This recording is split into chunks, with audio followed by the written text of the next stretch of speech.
Think of your brain as a house. In this house, the mind is your personal library, and within this library holds the archives of your life. Here, every memory you possess can be represented as a book, carefully labeled and placed on endless shelves and meticulously organized for you to recall at any given moment. When you think back to your 7th birthday or your first kiss, you simply walk to that aisle, pull the book, and reread the story as you remember it. Whenever you think back to something in your past, maybe a conversation you had with your boss, or an important lesson you forgot about that's now on your exam, this actively works to make that memory and the connection between neurons stronger. It's like walking the same path through a forest every day. At first it starts as overgrown, but the more you walk it, the clearer and more defined the trail becomes. You remember the exact tone of your boss's voice, the specific smell of the whiteboard marker. The memory gains accuracy, it gains texture. This is the exact same phenomenon that allows for you to remember something that was very happy or very emotional. A time where you were maybe with friends, the weather was nice, the stress was minimal. But it's also the same phenomenon that emphasizes the traumas. The fact that you relive the moment repeatedly makes it alive, and it makes it easier to remember all the same details the next time. This emotional influence on the mind often impacts more things than just your personality.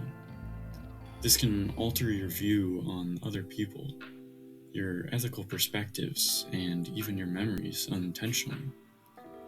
The amygdala, the brain's emotional center, sits right next to the hippocampus, which is the hub of memory formation. They're neighbors, and they interact with each other constantly. When an event is charged with emotion, the amygdala flags it as important, and it tells the hippocampus to pay special attention to a certain moment. And because emotion is the controlling factor, the memory itself becomes fluid. It becomes shaped by the feeling attached to it, and that book that represents that specific memory is no longer written in pen, but becomes malleable, meaning that the way you remember something might not be exactly what happened. Maybe that shirt you were wearing was blue instead of red. The sky wasn't the most beautiful sunset you've ever seen, but just a regular one. And the reason you think so was because you associated it with a good moment, and that joy emphasized the subtle features of that memory. Some have found that when these emotions are intense enough, these impressions can resonate with you for a while, and even develop into something of a core memory that remains easier to recall, and potentially even one of the only things you can remember within a certain time frame. Similar to how there may only be a handful of events that you can point out before the ages of 3 to 5 years old. These core memories are known to live up to their name due to the strong emotions which can cause you to relive these moments. Whether it be you going to your happy place, or even the not so pleasant traumas of your past, with the embarrassing moments of your childhood, the insulting statement that stuck with you a little longer than intended, or even losing someone close to you. These traumas do a lot of things, but one thing that they do very well is leaving a scar.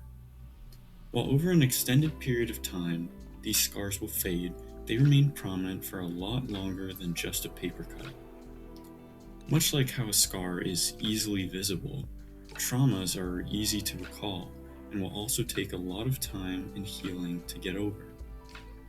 The emotional connection to the memory is very similar to the way a scar represents a damaged section of the body.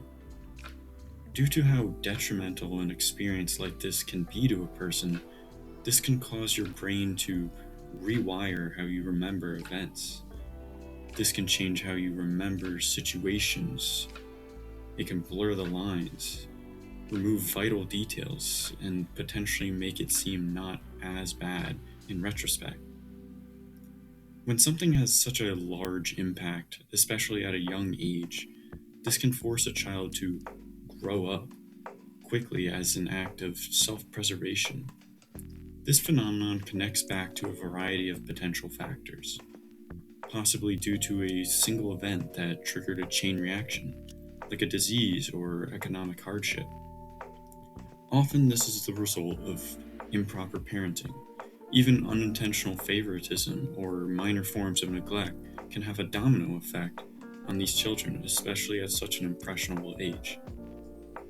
Those who were brought up through a foster program, single-parent households, or even in some cases divorced families, you may have had to partially parent yourself. These developed traits may cause you to be perceived as more mature for your age, or otherwise tougher than your peers. For centuries, we've held memory as a pillar of identity. I think, therefore I am, Descartes declared. But a more accurate phrase might be, I remember, therefore I was. Our sense of self is a continuous narrative, a story we tell ourselves about the journey from our past self to our present self. That story is built entirely from our memory. Neuroscientists have discovered that memory is not necessarily a thing, but a process. It's a pattern of neural connections. When you experience something, say, a walk on a beach, a unique network of neurons fires together. That network is the physical trace of the memory, what scientists call an engram. For a long time, the theory was that recalling a memory was simply reactivating that exact same engram, like pressing play on a video. But in the year 2000, a neuroscientist named Karim Nader threw that idea out the window. Nader proved that when a memory is recalled, it becomes unstable. When this happens, the engram opens up and is vulnerable to change, like a file being edited.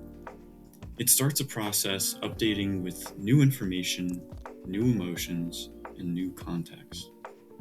To return to storage, it has to go through a process called reconsolidation, and is now saved as a new version. These changes can be so small that they go unnoticed. But over a long period of time, two people with an identical shared experience can drift into completely contradicting perspectives of said event. We all have a deep, often unconscious need for an admirable self-image. Naturally, we want our past to line up with who we are today. If you think of yourself as a brave person, your memory will subtly edit your past to downplay all the times you were maybe not so brave, to emphasize this perception of yourself. Alternatively, any personal insecurities or weaknesses become emphasized and feel more forefront in our mind. Just like how you can remember that embarrassing experience you had for a lot longer than a similar experience of someone you barely know. Yet, dwelling on these distortions serves little purpose, because in the end, there is nothing to do other than to learn from these mistakes and grow each day, for what is a person without memories?